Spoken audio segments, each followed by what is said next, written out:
हर रोज एक नई कहानी देखने के लिए चैनल को सब्सक्राइब करें और बेल आइकन दबाना ना भूलें। मधुपुर के छोटे से गांव में रोहन नाम का लड़का रहा करता था, जो कि अपनी पढ़ाई पूरी करने के लिए शहर चला जाता है और गांव में उसकी मां कमला अकेली रह जाती है। रोहन के पिता नहीं थे, इसलिए कमला ने रोहन की अकेली ही परवरिश की थी। शहर से पढ़ाई पूरी करने के 4 साल बाद आज रोहन अपने घर अपनी मां कमला के पास आ रहा था, जिसकी तैयारियों में कमला लगी हुई थी। काम करते हुए कमला थक कर एक तरफ बैठ जाती है और खुद से बात करती हुई कहती है, हाय, आज मेरा लाल शहर से वापस आ रहा है कितने सालों बाद। मेरी आंखें तरस रही है उसे देखने के लिए। पता नहीं कैसा दिखता होगा अब मेरा बेटा रोहन। तभी दरवाजे पर दस्तक होती है और कमला दौड़ी दौड़ी जाती है दरवाजा खोलने के लिए। और जैसे ही दरवाजा खोलती है तो देखती है कि रोहन के साथ एक लड़की थी, जिससे रोहन ने शहर में ही माँ को बिना बताए शादी कर ली थी और उसका नाम था सोनल। सोनल ने छोटी सी ड्रेस पहनी थी, जिस वजह से गांव की सभी औरतें और मर्द उसे ही देख रहे थे। ये देख कमला रोहन से कहती है, हे राम, ये आधे कपड़ों की दुकान कौन है रोहन? और तू इसे अपने साथ क्यों लाया है यहाँ? देख तो कैसे कपड़े पहनी है ये, पूरा गांव इसे देख रहा है। अरे माँ, शहर में ऐसे कपड़े पहनते हैं, आजकल फैशन है ये। अच्छा जी, शहर में क्या सारी लड़कियाँ ऐसे आधे कपड़ों में घूमती है? अरे माँ, आप गांव में रहती हो, आप शहर के बारे में नहीं जानती। कोई बात नहीं रोहन, अब वैसे भी मैं यही रहने वाली हूँ, तो मॉम को सब समझा दूंगी और इन्हें भी ऐसे कपड़े पहनने की आदत डाल दूंगी। क्या मतलब यही रहूंगी? तू यहाँ हमेशा के लिए रहने आई है क्या? अरे माँ, बातों ही बातों में मैं तो बताना ही भूल गया कि मेरी वाइफ है ये, मतलब मेरी पत्नी और आपकी बहू। हे राम, ये बेशर्म लड़की मेरी बहू? कभी नहीं, मैं नहीं मानती इसे अपनी बहू। मॉम, अब मैं आपकी बहू हूँ, आप माने या ना माने। चलो रोहन डार्लिंग, मुझे आराम करना है, मैं बहुत थक गई हूँ। Okay baby. इतना कहकर रोहन और सोनल अपने कमरे में चले जाते हैं और कमला बाहर खड़ी उन दोनों का मुंह देखती रह जाती है। इतने में ही गांव की एक औरत कमला के पास आकर कहती है, अरे कमला भौजी, तुम्हार बहुरिया तो बड़ी सुंदर है, बस तनिक लागत है, बेचारी गरीब है। देखो ना, बेचारी के पास पूरा कपड़ा भी नहीं है, तभी तो छोटी सी फिराक पहन कर आई है। तनिक थोड़ा खर्चा बर्चा करके बहुरिया को साड़ी दिला देना। आहा, तुमको बड़ा तरस आ रहा है हमारी बहुरिया पर। इतनी अच्छी लग रही है तो ले क्यों नहीं जाती, अपने बेटी से शादी करा दियो। कैसन मजाक कर रही हो भौजी, आखिर वो तुम्हारी बहुरिया है। हमार बहुरिया है ना, तो जाओ अपन काम करो, हमार घर की पहरेदारी मत करो, जाओ निकलो। हाँ हाँ, जाते हैं जाते हैं। हे भगवान, इस लड़के ने तो मेरे नाक ही काट दी पूरे गांव में। इस लड़की को लाकर मैं भी देखती हूँ कैसे रुकती है इस घर में। इसे नानी याद न दिला दी ना तो हमारा नाम भी कमला नहीं। इतना कहकर कमला भी वहाँ से अपने कमरे में चली जाती है। अब रात में कमला सबके लिए खाना बना रही होती है और इतने में वहाँ पर सोनल आती है और कमला से कहती है, मॉम, खाने में क्या बना रही हो आज आप? ये मॉम मॉम क्या लगा रखा है तूने? मैं कोई मॉम नहीं हूँ, समझी? मम्मी जी बोल मुझे तू। ठीक है मम्मी जी, अब बताएं खाने में क्या बन रहा है? छोले भटूरे बना रही हूँ। छोले भटूरे? ये तो बहुत ऑयली होते हैं, मैं नहीं खाने वाली ये सब। वैसे भी मैं डाइटिंग पर हूँ आजकल, तो मेरे लिए green vegetable and veg soup and salad बना दो। क्या क्या बना दूँ? ग्रीन वेजिटेबल्स, वेज सूप और सैलेड। ओ महारानी, खाना है तो यही खा जो मैंने बनाया है। ये तेरा शहर नहीं है जो तुझे मैं अंग्रेजी खाना बना कर दूं। ये गांव है, जो मैं बनाऊंगी तुझे वही खाना होगा, वरना खुद बना ले, समझी?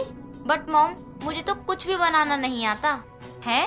कुछ भी बनाना नहीं आता? फिर तूने इतने साल शहर में बसे टांगे दिखाने वाले कपड़े पहनना सीखा है क्या? अरे हाँ, याद आया, एक चीज मैं बहुत अच्छे से बना लेती हूँ। और वो क्या है? Maggi noodle. हे भगवान, कौन से बुरे कर्मों की सजा दे रहा है तू मुझे? अभी जो बना है वो खा चुपचाप तू। मैं ये नहीं खाऊंगी मम्मी जी, मुझे तो सूप ही पीना है बस। तो जाकर अपने पति से बोल, जो पूरा दिन तेरे पीछे बेबी बेबी करके घूमता है। मम्मी जी देखो, रोहन को बीच में मत लाओ।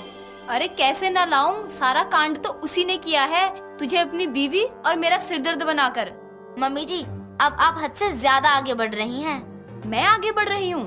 अरे कलमुही, तुझे आए हुए एक दिन भी नहीं हुआ है कि तू मुझसे जुबान लड़ा रही है। रुक, तुझे तो मैं अभी ठीक करती हूँ। क्या कर लेंगे आप मेरा? हाथ तो लगा कर दिखाओ। हाथ ना तोड़ दिया ना तो मैं भी नहीं। अच्छा, तू मुझ पर हाथ उठाएगी? रुक, अभी तेरी सारी अकड़ निकालती हूँ। इतना कहकर कमला चिमटा लेकर सोनल के पीछे भागती है उसे मारने के लिए। और फिर सोनल आगे आगे, कमला पीछे पीछे।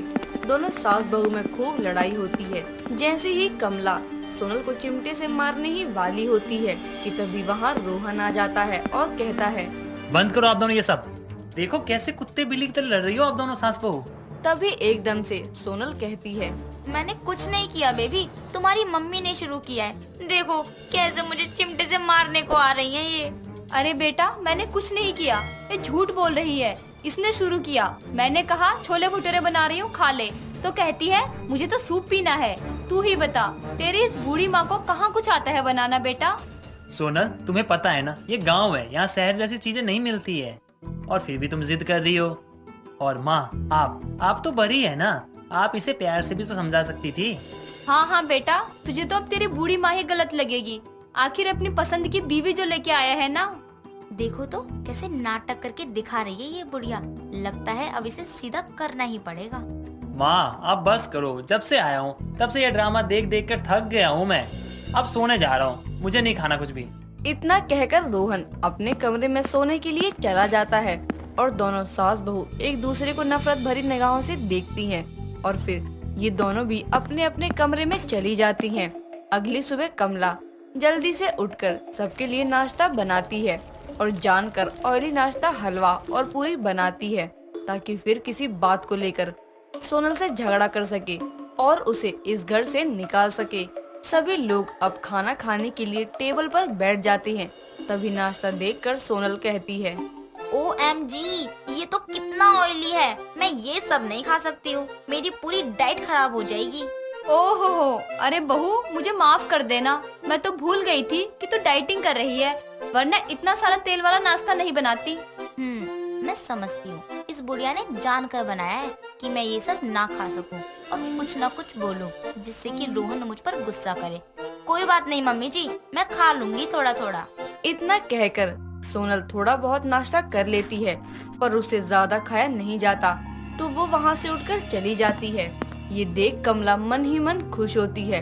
अब कमला रोज कोई ना कोई बहाना ढूंढती है अपनी बहू से लड़ाई करने का, पर सोनल भी तेज थी, वो कमला को बाजी मारने नहीं देती।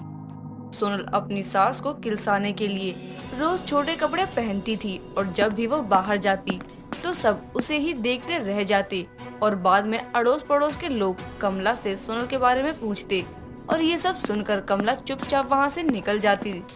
ऐसे ही एक दिन कमला सोनल को कहती है, देख सोनल, तुझे घर पे जो करना है कर, जो मर्जी कपड़े पहनने हैं पहन, पर बाहर ऐसे कपड़े पहनकर मत जाया कर। सब मुझे आकर कहते हैं कि तेरी बहू को शर्म नहीं है, बीच बाजार में छोटे छोटे कपड़े पहनकर घूमती है। तो मैं क्या करूं?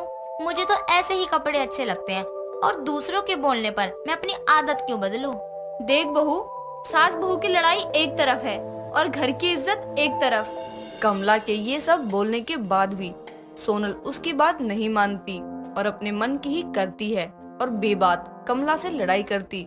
और तो और घर के किसी भी काम में कमला का हाथ नहीं बटाती। पूरा दिन खाना पीना और सो जाना। अब सोनल को यही काम रह गया था, जिससे कि उसकी तबीयत अब खराब हो जाती है। और इस मुश्किल समय में सोनल की सास कमला ने उसका पूरा ध्यान रखा। ये देख सोनल को बहुत पछतावा होता है कि उसे अपनी सास से नहीं लड़ना चाहिए था और वो कमला से कहती है, मम्मी जी मुझे माफ कर दो, मैं बेबात के ही आपसे लड़ाई करती रही, उसके बाद भी आपने मेरा कितना ख्याल रखा, मुझे माफ कर दो मम्मी जी। अरे कोई बात नहीं, तू अभी नादान है और मैं भी तेरी तरह तुझसे लड़ाई करने लगी, पर अब तुझे तेरी गलती का एहसास हो गया है तो ये अच्छी बात है बेटा। इतना कहकर दोनों ही एक दूसरे के गले लग जाती हैं और उस दिन के बाद से दोनों सास बहू में कभी लड़ाई नहीं हुई। और इसके साथ ही सोनल ने भी छोटे कपड़े पहनना बंद कर दिए और अपनी सास के साथ साथ घर के कामों में हाथ बटाने लगी। दोस्तों, अगर आपको ये कहानी पसंद आई तो इसे लाइक करें, शेयर करें और कमेंट करके बताएं कि कहानी में आपको सबसे अच्छा क्या लगा।